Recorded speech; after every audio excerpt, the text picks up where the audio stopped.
Doug Armstrong is named GM of Team Canada ahead of the 2026 Olympics, and who will be his head coach? Hey everyone, welcome into another edition of Off the Post. Rob Wong, joined alongside by Toronto Sun sports columnist Steve Simmons and Postmedia hockey columnist Bruce Garrioch. And guys, it's still a few years away, but I'm sure the 2026 Winter Olympics will be here before we know it. And of course, everyone is excited because it will be the return of NHL players to Olympic competition. Late last week, it was announced that St. Louis Blues GM Doug Armstrong will be the GM for the 2026 Canadian team. He was named the GM for the 2022 team before NHL players did not participate. Steve, is Armstrong the right choice for the job? Well, at this moment in time, probably. And I'm saying that not knowing who wins the Stanley Cup this year and who wins the Stanley Cup next year. Let's say the Vegas Golden Knights win the Cup this year and win the Cup next year, and they're in a run of three. How do you not have Kelly McCrimmon as the general manager of Team Canada? But you can't do that when you're looking at making a decision today. You might, in fact, have a general manager whose team won't be in the playoffs this year, whose team wasn't in the playoffs last year, and his team might not be in the playoffs next year running Team Canada. I'm a Doug Armstrong fan, so I'll say off the bat, I think he's a good choice. He's been in the program. He understands what it takes. Building a tournament team isn't the same as putting together a regular season team. So I like the choice of Armstrong because of the experience. But fans may look in 2026 and say, this guy's been out of the playoffs 3 years in a row. What's he doing running our team? Well, and it's interesting, Steve, you say that, because I was thinking the same thing, is how could a guy like Kelly McCrimmon be on the outs and Doug Armstrong is running this team? But I think you have to look at the makeup of Team Canada's from the past, and I think that Doug Armstrong has certainly played a role in some of the successes that Team Canada has had. I think the big thing for Doug Armstrong and the challenge going ahead is, there's not only 2026, there's that the tournament that's going to take place next season in the middle of the season. There's also a couple of world championships sandwiched in there between. Does he, as the general manager, ask players who are eliminated the playoffs, that are eliminated from the playoffs, that are candidates to play for Team Canada, to play in those world championships, so that he can get a look at what kind of roster he's going to have, or get a look at some of the guys who are maybe close candidates to play for those teams? There's a lot of talent in Canada, and to me, it's one of the most unenviable jobs going, is being the general manager of Team Canada, because there's a lot to choose from, and the expectations are so high, and you have to make sure that you make the right choices. Steve, you and I were there in 2006 when they rolled back with the same crew pretty much, and they couldn't score a goal in Turin, Italy. And I'm going to go back to the last time the NHL players were there, and that was in Sochi in 2014. And it was probably the most dominant performance a Canadian team has ever had in the Olympics. They were sensational.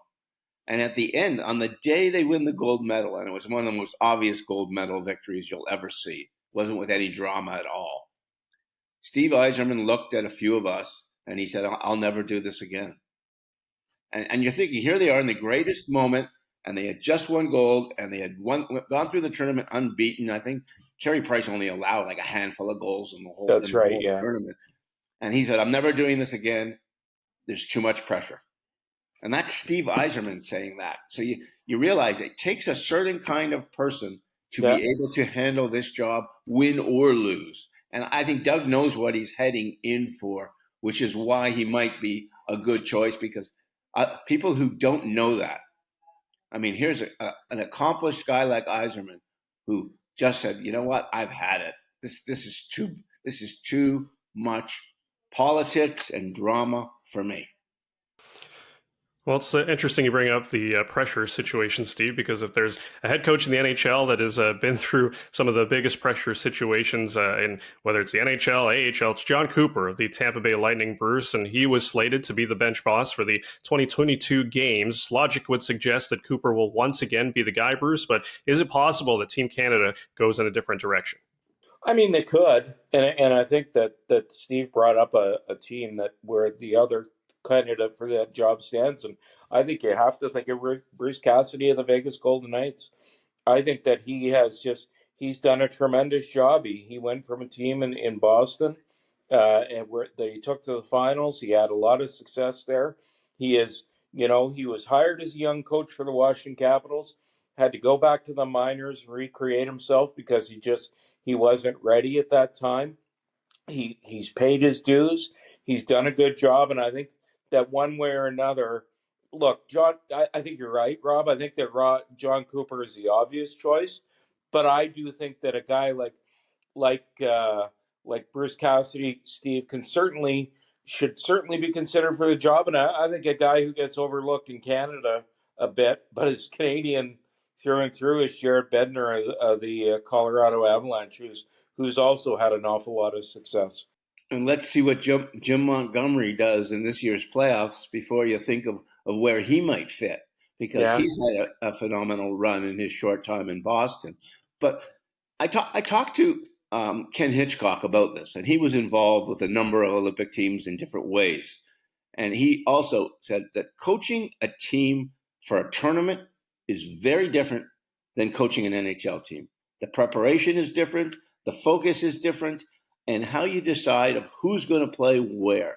It's very important to take guys and get them to check their NHL egos and say, you're a first-line center in the NHL, you're a third-line winger on my team, and get them to buy in. And Mike Babcock was very good at that. I know his name is Mud now, but he was very good at doing that.